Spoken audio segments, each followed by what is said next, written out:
Good evening, everyone. Good evening. Welcome to Let's Talk Women's Wednesday with Elisha and friends. And so we are excited to be here tonight with the National Women's Empowerment Ministry. And I'll let my friends introduce themselves and say hello to everyone. Good evening, everyone. I am Keidra Fairweather. I've been on with Alicia and friends before and super excited to be here this evening to talk about leadership. Hey guys, my name is Jabrea, and I'm here joining the ladies for the National Women's Empowerment Ministry. And I'm so excited to talk about careers and personal development and everything that women need to know in today's time. Well, if you're pulling up tonight to join us for our Let's Talk session, please go ahead and drop in the chat and let us know that you're here. Let us know where you're from and what's your title at work. And if you own your own business, we want to kind of hear what you do and take this time to go ahead and share. One thing about it, when women come together, it's very important that we share, tag a friend in the post because we are intending to have some great discussions on some sensitive issues regarding Black women. And so we're very excited. So we would love for Black women to pull up tonight and be a part of the conversation and kind of weigh in. So take this time to go ahead and tag a friend in the feed, share it to your Facebook page or share it on your Facebook page because we want to get as many women as possible tonight engaged in our conversation. And so if you see me taking a moment right now, that's exactly what I'm doing. I'm trying to give people time to kind of to jump on and begin sharing this feed so we can have people come and be a part of our conversation. Yes. Okay, cool beans. So yes, tonight's topic is going to be real. We want to have some real dialogue and real conversation. And so let us know where you're from. If you're from New Jersey or if you're working out of Atlanta or if you're in Decatur, just tell us where you're from. Tell us where you work, where you currently work at. If you're remote and you work for a wonderful company, tell us about your position. We just kind of want to hear from you tonight and let us know. Oh, hi. Hello. People are saying hello. Hello. Good evening. Yes. Hi. Hello, Ingrid. Hey, Hello. Andrea. We're so glad that you're pulling up tonight to be a part of our conversation. So let's not hold these women too long. We're going to go ahead and dive into some great conversation. Um, and just kind of let's just go for it because tonight is Women's Night. It's Women's Wednesday. And so our topic tonight is it time for a new curriculum for pathways to C-suite and leadership positions for Black women? And I shared this topic with a lot of women in our network. And so many people had a lot of different ideas and a lot of different opinions in regards to how we look at how we've looked at our pathway of securing leadership positions, especially when it comes to C-suite. So I'm just gonna let you all talk. Tell me, Keidra and Jabrea, is it time for a new curriculum for pathways to C-suite and leadership positions for Black women? So before we discuss new curriculums, could you tell me what is the landscape for women in leadership right now? What does that look like? For me, I'm in my mid-career time period, like 4 years of professional experience. So what does that look like on your end as a seasoned professional? What is that landscape right now? Well, that's the whole truth of it is what has that looked like for people? So first of all, Jabrea, tell everyone how old you are. Are y'all comfortable with telling ages? Because women for some reason y'all hold back on the whole age thing. I don't understand what's the point of not wanting to share your age. Jabrea, tell everybody how old you are, please. So I am 25 years old. And tell us, what do you do professionally? So professionally, I am a marketing coordinator with Georgia Natural Gas under the South Star Energy umbrella. I've been working since graduating with my degree in marketing in 2018. So I say about 5 years. It looks good on my resume when I say about 5 years. I did a year of interning when I was in school. So I count that as 5.5, 6 years. Yes, and you should. Yeah, because when I present myself in rooms, I am the youngest person, but I want to be perceived as professional and as skilled. So I do really put that on the forefront that I've been working professionally for 5 to 6 years, even though I'm 25. But I've been pursuing a professional career for a long time. Not a long time, but some time. And that's okay. Speaking from a human resources professional, you count all of that as experience. Okay, so you're Absolutely. it adds value to who you are and who you're becoming in your career. So that is just fine. Kedra, share with us, your age and where you are in your professional career. Woo, we telling age tonight. Okay. So, I'm not ashamed though. I can walk in it. Okay, walk in it. So I am 43 years old. I had my first leadership opportunity in my profession at 28. I became an assistant principal with just 3.5 years of teaching experience. I was actually pulled out of the classroom during my 4th year as a teacher to be an assistant principal at my middle school. So leadership has dominated my professional career in education, actually. And I have been an assistant principal, all 3 levels, including alternative. I've been a principal, elementary and alternative.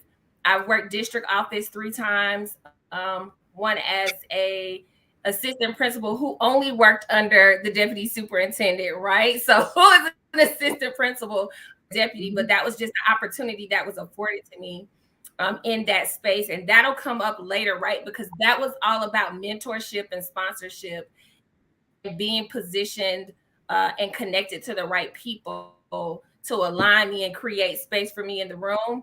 And then the position I'm in now is with DeKalb County School District. I'm actually the leadership coordinator under a phenomenal male, but males help us get in the room too. Yes. Both of my leaders are male, but they do a phenomenal job. And our superintendent is absolutely amazing. And she has great vision for leadership development. So at 43, God has just provided a lot of room, Brea. So the sky's the limit. Don't ever let them tell you you don't deserve a seat at the table. I love that. Phenomenally. Thank you so much for sharing. And so for those of you that are viewing Let's Talk with Elisha for the very first time, I am Elisha B. Cash, and I am the president and CEO of the National Women's Empowerment Ministry, as well as Jackson HR Administrative Services. I am the co-pastor of Global Leadership Christian Center. I am the director of GLCC Job Network, and I am just a woman that wears many, many hats. I serve on quite a few different community boards, and so I have leadership development and professional development is just who I am. I'm also an HR professional by trade. I have a master's in human resources management, where I specialize in organization and leadership development.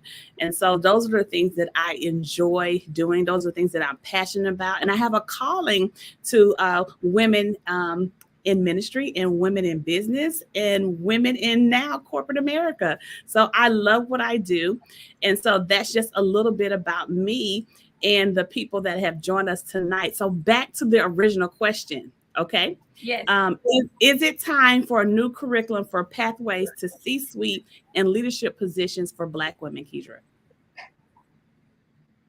I think that it absolutely is time, and I think that we are forefront, right? So when Kamala won as VP, Madam VP won, the atmosphere shifted, right? And so we were able to step in rooms with this level of confidence that maybe we didn't have before.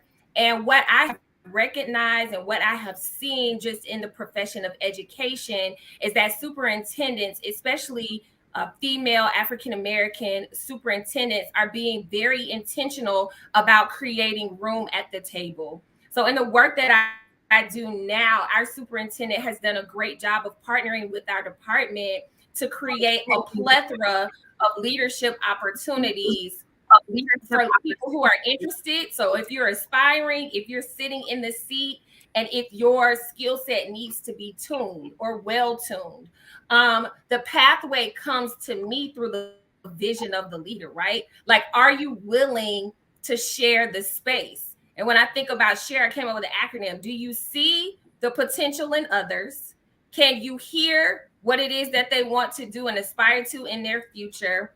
Will you acknowledge it, respond, and then educate them appropriately to meet their future aspirations? So the curriculum changes based off of the vision of the leader, and then them providing the needed professional learning, development, and opportunities for their people to grow accordingly. Mm-hmm. So, I mean, you speak from a very unique place because you are in a space where you are around leadership development and you can touch and feel it and actually see it. But that's not everyone's regular reality. Right.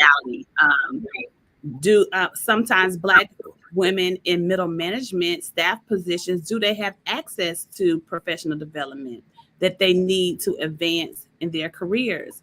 And so tonight, when we talk about, is it time for a new curriculum for pathways to C-suite? My answer is yes, because when you look at, just as you shared about Vice President Kamala Harris, but when you look at the number of Black women that serve in C-suite positions across 500 companies, that number is very, very low.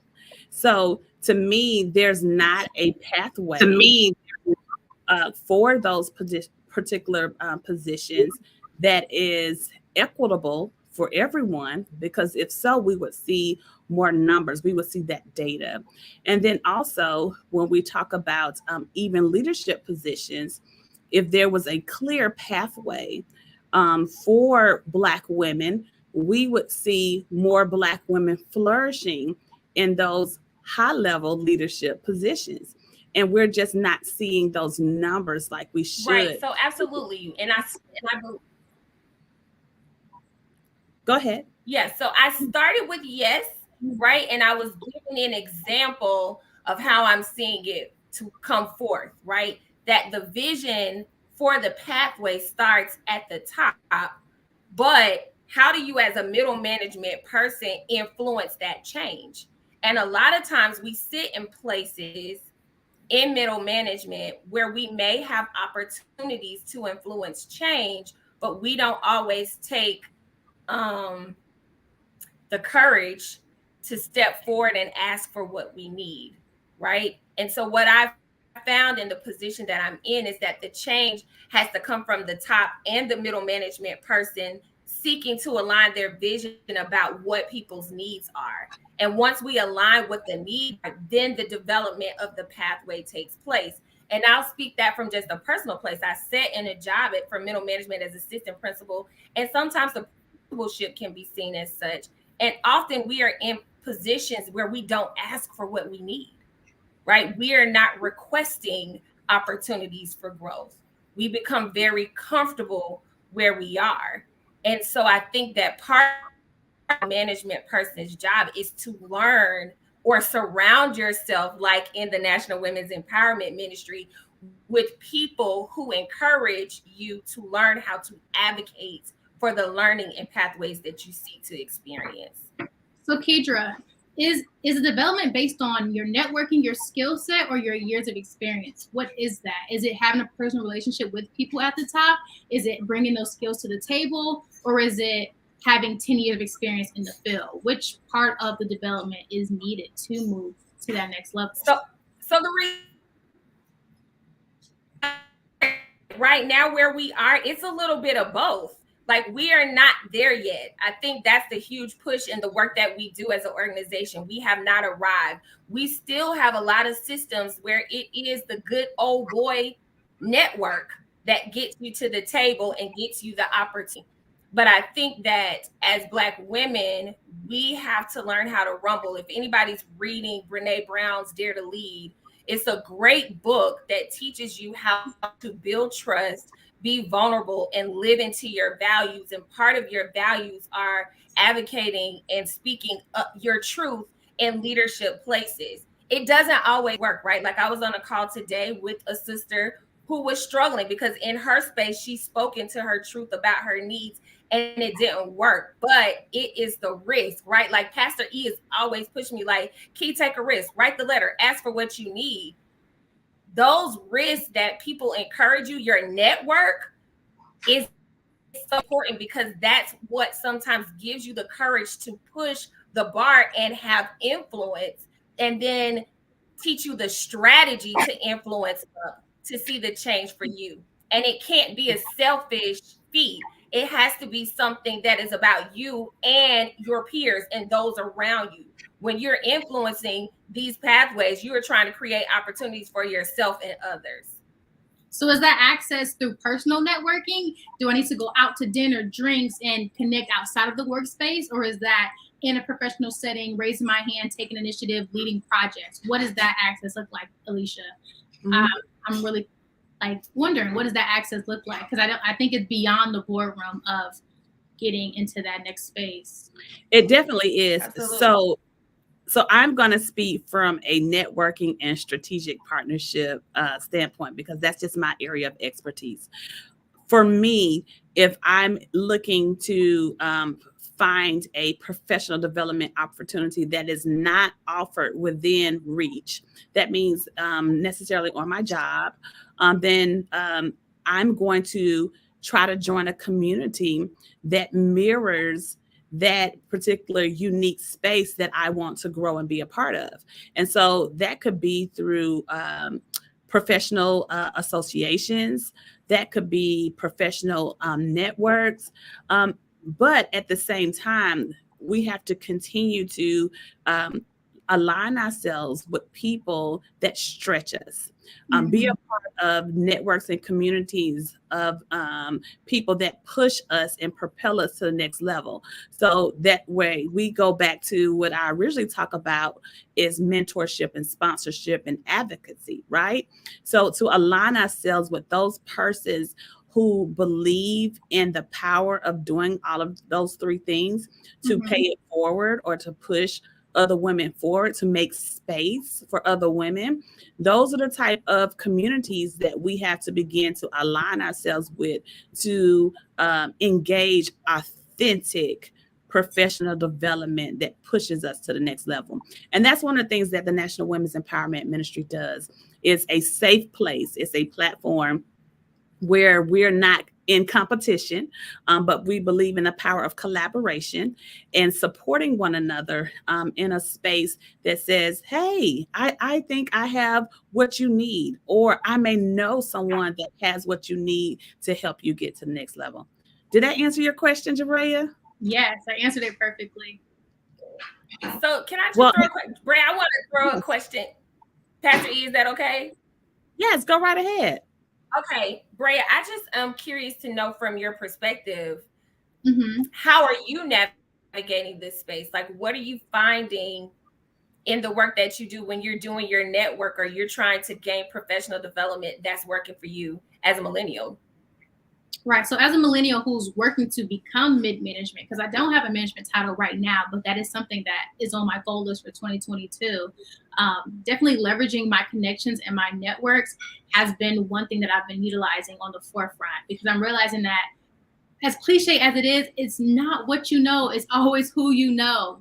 Having access to the person who has access to the place you want to be is typically how you get to the forefront. So learning through that you can be the best at your job, but if you just sit silently, close your laptop at 5 o'clock and don't engage with anybody else, you're not going to get to the next level. So that is something that I am learning from this entry level, junior entry level into a management role, is that you have to network, you have to be a part of communities so you can have insight. Is this a career I even want to pursue? Is it the right salary I'm going to accept?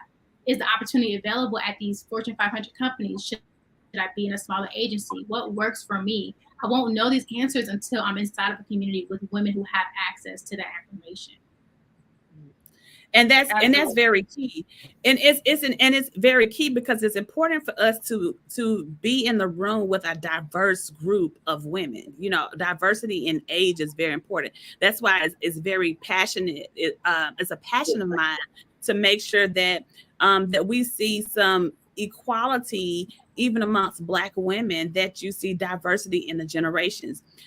The leadership retreat that we have coming up is called being able to, the focus is on leading across generations. It doesn't matter if the baby boomers are successful, but then here comes generation X right behind them and they're not successful and they have these missing components. And then right behind us is millennials, and then the millennials don't feel like they're getting what they need because no one's passing down the jewels and no one's sitting down having the hard conversations to say, okay, what does it take for all of us to get at the table? What does it take for us to make room for one another? And so I think that is the huge component when I think about the younger generation. And so I always have to tell people, millennials, let me tell you who millennials are. Millennials are born between 1981 and 1996. So I have to tell the older people, stop calling all young people millennials. Everybody's not a millennial, you know? And so let me ask you this, Brea. Do you feel that even young Black women are often victims of implicit bias, race, and gender stereotypes about their intellectual abilities, and aggressive nature, and lack of professionalism in the workplace?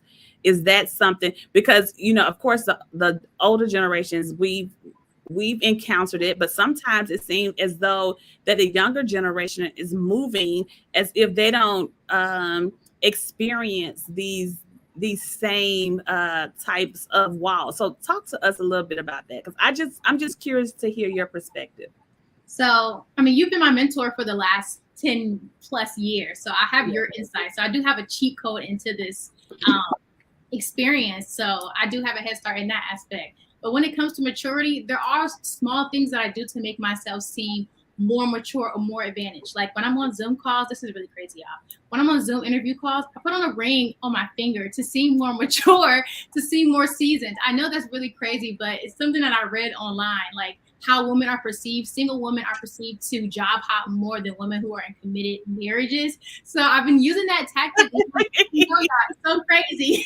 I've been using that tactic when I go to interviews, and I've been getting like second and third round interviews. Like, yeah, so time. It's those small things that people but people see young single women as job hoppers, inconsistent, not reliable. So I'm always that I can come across as more mature and more seasoned and really ready to sit into a role and come up with these different terminology that I feel like the older generation can relate to. Like, yeah, I'm looking for somewhere to plant my feet. Like, I don't say that day to day, but I want you to know or feel like I'm going to be here for a while. So it's tricky because my friends, they struggle with getting into positions. I graduated in 2018, and I have classmates who are just now getting into their industry, like in 2021, 2022. And they were focused on GPA and not focused on internships and getting that experience that when they got out into the workforce, instead of going straight into the workforce like I did, they pursued their master's right after, thinking it would have additional leverage. And unfortunately for my class, it ended up, for some studies, biting them in the butt.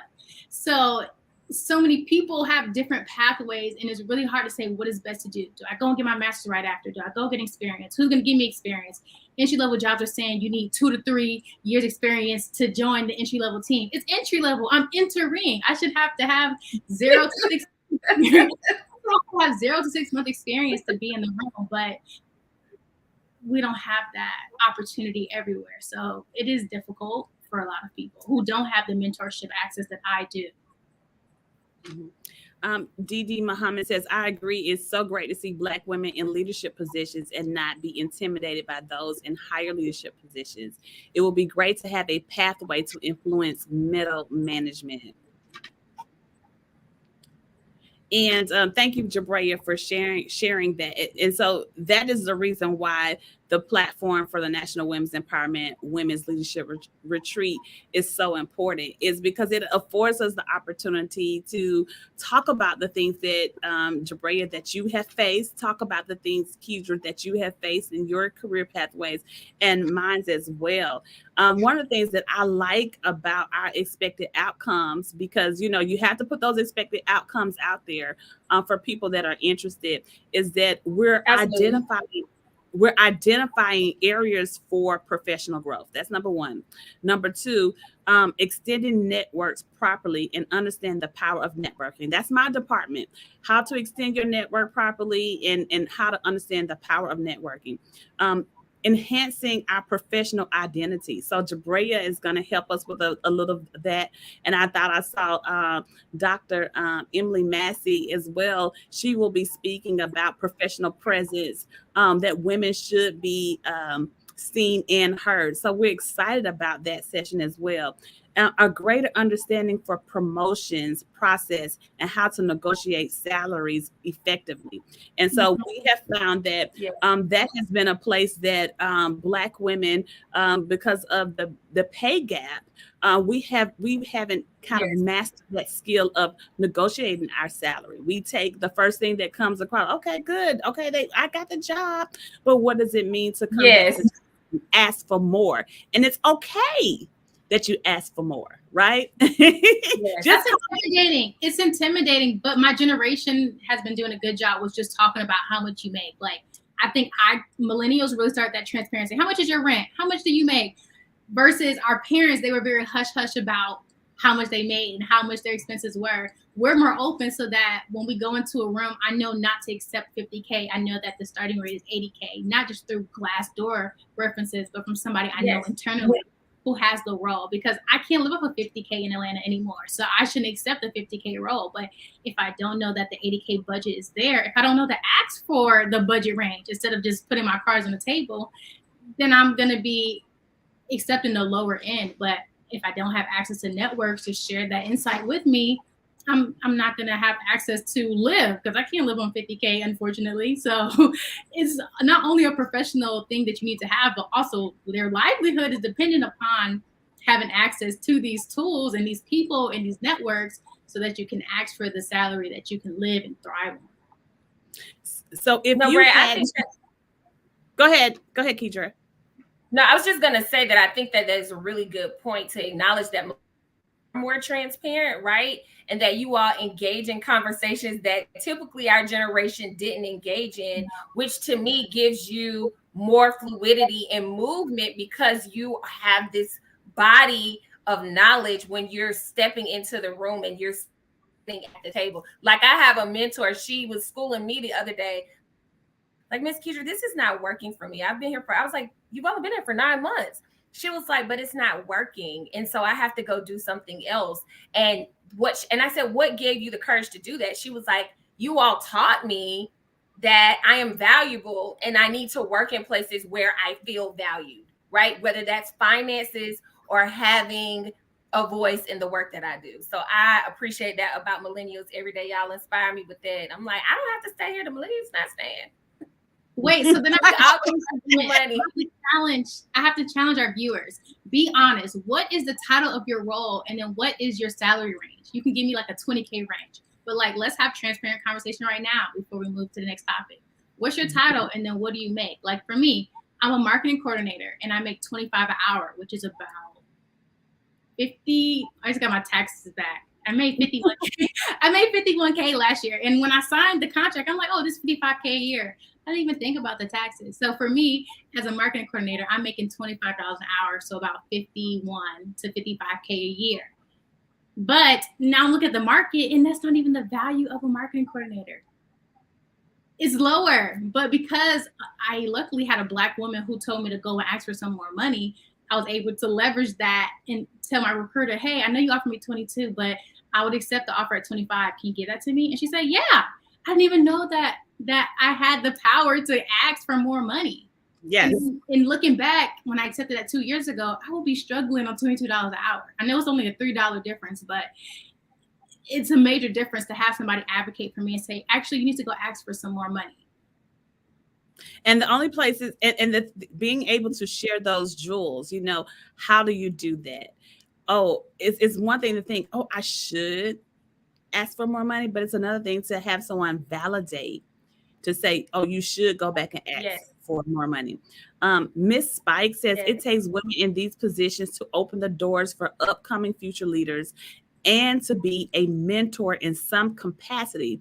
As someone in middle management with direct reports, it's disappointing to hear my direct reports tell me I am their first female Black manager that takes a vested interest in their personal and professional development. Truth is, I've never had a boss like me, and I'm 50. Wow. Wow. That's real. Wow. That's honest. Wow. That's real honest. Because people don't take a invested interest in people's personal and career growth, like That's saying, a okay, you should take very this honest class, statement. or we have these funds sitting over here, go and take a professional development learning class, go sit and learn and pour into yourself, go back to school, or here, join this particular organization, because this could be very beneficial to your career and to your future. I mean, talk about what Miss Spike just shared while we're waiting for people to be transparent. I don't think anybody's gonna drop their salary. Valerie, we're having an open discussion. I need to know because I'm serious. Like, I'm ready to pivot into the next career. Is me asking for 100K? Is that too much to be moving from a coordinator role, and I'm looking to pursue? I want to be a partnership manager. Can I ask for 100K, y'all, or do I need to settle at 80K? What does that look like? What is going on in your end in your industry, so that I know that when I come to the recruiter and I say, this is my value, this is what I want, they're not going to say, okay, well, we found another candidate who aligns with our budget and they have the skills. Bye-bye. Is that? Well, let me say this: there's definitely an equation to it, Jabrea. So and there's layers to how your pathway and how you're stacking it. You're having to look at your resume and your experiences, and then the position and what you have to offer. You have to kind of put all of that into this wonderful equation to get the ideal salary that you want. And we're not going to spill all the beans right here. We're going to invite people. The brain's like, oh no, we're not. No, we're not. You're gonna have to come to the red dress brunch. Yes, you're gonna have to come to the red dress brunch. There it is, because I am doing multiple things right now. You're gonna have to come to the red dress brunch leadership retreat to get those gems. Yes, you are. But although seriously, if you want to know more information, I mean, you can inbox me on LinkedIn and I can point you in the right direction. But we won't spill all the beans here, because we want to bring women in a safe space to talk about salaries. We have a wonderful expert that will come in and talk to women and walk them through how to negotiate your salary, how to plan your career, and the salaries that you want to make surrounding the roles and positions that you desire. Okay. So someone's made a comment. I want to make sure that we're getting everybody's comment. Zoe Lovett. Absolutely. It is important to know your worth and have someone that is able to guide you as far as a salary is concerned. Unfortunately, most companies will not tell you that you are asking for 10 to 20% less than what they have allocated for the position. That is correct. Wow. Great comment, Zoe. I know. Thank you, Zoe. That's good information. And she's a hun. And so that's why it's important for us to be at the table with other women that have knowledge. Yes. And it helps empower us, And so I have this quote that says, we are empowered by what we learn, right? Mm-hmm. And who we are connected to. And I used to say we are empowered by what we learn and what we are exposed to. But now I'm leaning into the connections and how important being connected to the right people, networking, who's in your network, who's in your circle, who's in your village, all the who's in, okay? That is pouring into you and pushing you in the right direction when it comes to your career goals and your career successes. Any lasting things you want to share tonight before we log off about our upcoming professional development opportunity and how important you think it is to Black women in the time, you know? So, Alicia, for women in 2022, so for women in 2022, what is a platform, an organization, or a place they can go to have access to this all year round? Not only with coming to the Red Dress Brunch, but is there something else that they could join to be a part of this empowerment? Mm-hmm. Well, yes. So the Women's Empowerment Ministry is a platform that you can be a part of year round. We have a group, a closed group on Facebook. We have a closed group on LinkedIn where we share information. We drop Jules, if you subscribe to the Red Dress Brunch website, you can join our mailing list and you can be a part of our newsletter. And we share information there as well because it's about content and information and sharing. There are also some great other organizations too to be a part of that will allow you opportunities to kind of network. And I'll say start in your area of professionalism. So for me, because I'm an HR professional, I'm going to be connected to SHRM or I'm going to be connected to NAAHR. Those are the circles that feed into me, into my level of professionalism. Then there's also the MBA network. And so then there's a Black MBA network that's really good as well. And those networks support wherever you are professionally. And it's good to be around other people that are at the level that you want to obtain, and so that you can reach out and touch them, especially if you're not able to reach out and touch them at work. I think I put a post maybe last week for Women's Wednesday about the how much access Black women have to upper management and C-suite leaders. I mean, sometimes they don't even have the access to them. So it's hard to kind of imagine yourself in a space that you don't have access to. But if you have access to a person that operates in that particular role, then you can kind of see yourself being in that space and being in that role. Like, okay, I'm next. Whether it's next couple of years, you kind of see where I'm going. So it's very important to make sure that you align yourself with people that are in roles of where it is that you want to go.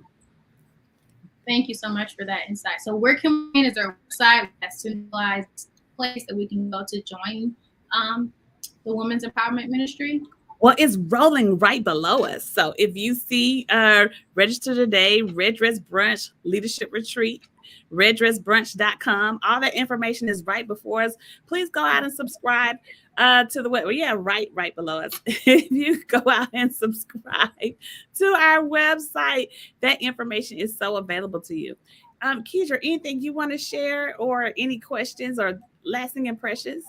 I guess the lasting impression, right, is that there was a comment about mentorship, and I just want to kind of hit that again, the importance of mentorship and sponsorship, because that is a lot of times how we get the seat at the table. And I think about the fact that I have a mentor / sponsor in a completely different arena, right? Yes. But she's created space for me to eat off of that table based off of my skill set, my knowledge and abilities. And it kind of goes back to Pastor E's book, the Little Red Networking book, right? Where we talk about knowledge, skills, and abilities. And we have to know what our knowledge, skills, and abilities are so that when we are in these networking circles, we know how to negotiate a space for us at the table in a completely different arena and bring income in and opportunities in to grow and share at the next level. But I'll say this, and I want to be clear, I would not have known that had I not been asked to sit on this board. So I want women to come to this, sign up, register. We have some phenomenal women coming to the table that you can learn from. This year, Pastor E and the team have stretched, and we're going to be able to hear from men about how to influence women in the workplace. And so I think like you don't want to miss this. This is going to be next level learning. When she starts calling off names, I'm like, yes. And who else is coming? Yes, I can't wait. There's so many tables myself that I want to sit in and hear and gain gems. So I've just been trying to send it out to my friends. So my thing is get your tickets and invite 2 to 3 friends and come sit at the table with us. Register below, as Brad said, because you're not going to want to miss it. It's going to the next level. And this is the season for it. It is going to the next level, and you get to go to the next level in a red, powerful dress too. Come on. I think one comment, Donna says it's important to have at least one mentor and have regularly scheduled meetings. Set goals with your mentor and keep track of your progress and reassess as necessary. That's good, Donna. It is good. And so, and also for me, because I think I was in a space where I was looking for mentorship and I could not find it. I had a great male mentor that was ended up being my he was one of my bosses, and he was so phenomenal. I'm go ahead and shout him out, Mr. Priester. Yes. And I did, and he read leadership books by Miss John Maxwell. And John Maxwell, yes. And so I love all things John Maxwell. I totally do. In our ministry, we do a lot of development surrounding John Maxwell and everything that he has to offer in regards to leadership. Everything rises and falls on leadership. So it's not strange that we're in this whole leadership space. But I remember looking for a mentor, wanting a mentor to guide me in the area of ministry, guide me in the area of career development, and guide me in the area of a lot of things that I wanted to achieve in my goals. And guess what? For some reason, I didn't have that. I did not have the mentorship that I desired to have. And it bothered me so that I started a mentorship program. And I started to mentor young ladies. And from there, from the mentors, and I think I've mentored over 30 young ladies that are now adults. And like Jabria said, she's one of them. 30, way more than 30. 30 is humble, 30 each year, but 30 is right, yes. And so, and now they're adults, and so it has turned into something totally different. It has grown into the women's space. So I have a heart for the work that we're doing, and it's very important that we continue to do that, because then we will start to see women grow in spaces like being on the U.S. Supreme Court. I mean, how phenomenal is that for us to see Black women being in a position to be recommended or nominated to hold that high position in the court, And for me, it made me very excited and proud, For some people, they, of course, it turned political to, is this affirmative action? Have Black women continue to check off the box? Are they ready for the? I can't even answer those questions in this tonight. That would have to be a whole nother Women Wednesday conversation. But talk a little bit about that. Did that make you guys happy and proud? Because I like to leave on a good note. Is that something that made you warm and fuzzy to see that happen for us? It absolutely does make me feel warm and fuzzy, and it continues the narrative that was set forth with the vice president. It continues with the information that we've discussed about the 2 Black CEOs, first time in history. And one of the things that stood out to me in reading an article that the CEO of TIAA said, she said, my hope is that corporate America, so for me, that's all industry, realizes that talent is created, but equally, but opportunity is not, right? Mm-hmm. So we all have talent, but the opportunity to sit in that seat is not always provided, right? And so how are we going to continue to push the bar for the opportunity to be available for us all? So when we see the president making a stance like this is just another great opportunity that's coming forth to inspire the next generation to continue to push themselves into different spaces and rooms. Right. So that next space is definitely the Red Dress Brunch Leadership Retreat. It is, because it allows you to have skill building and leadership development available to you that you won't get anywhere else, all lumped into one. And so we're focused on developing a curriculum. We have taken our time to see what women want, and feel free, drop some things in the chat of what it is that you would like to see in a professional development experience, because we want to make sure that we're hitting the mark. But we've taken our time to come up with this curriculum to help Black women feel confident, be successful in it. And then not only that, we recognize when we have a platform called the Red Dress Brunch. This is a leadership treat addition to the Red Dress Brunch. The Red Dress Brunch is a networking event that brings powerhouse women into one room with the idea of building relationships and celebrating one another. So we've gone through the season where we have recommended women for awards who've done some phenomenal things. And on that day, we stop and we pause and we say, oh, she did that, because we found uniquely, for whatever reason, that there has been challenges even amongst women to celebrate one another. That crab mentality that, okay, it's not enough room for all of us, right?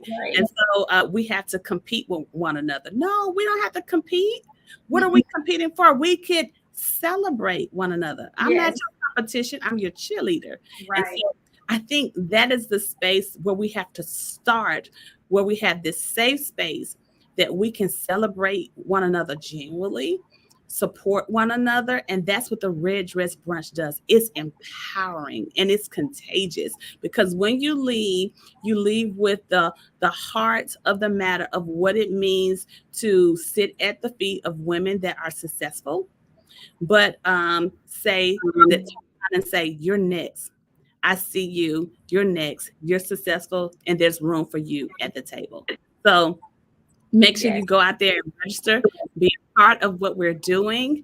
The information is below, and drop some information in the chat. Let us know what you desire. What is it that you would like to see in a professional development experience that will make you feel confident at what you do, successful in what you do, and fill the void of some pieces that you may not have received over the years in your professional career. And one last comment from D Muhammad. She said, I believe personal networking gets it done as well. Thank you so much, D, for sharing with us tonight and being a part of the conversation. We appreciate you. And thank you so much for everyone that joined us tonight. We will hopefully come back again. Coming week or so on Women's Wednesday, and share our thoughts, and let's talk real women's issues. Good night. Good night.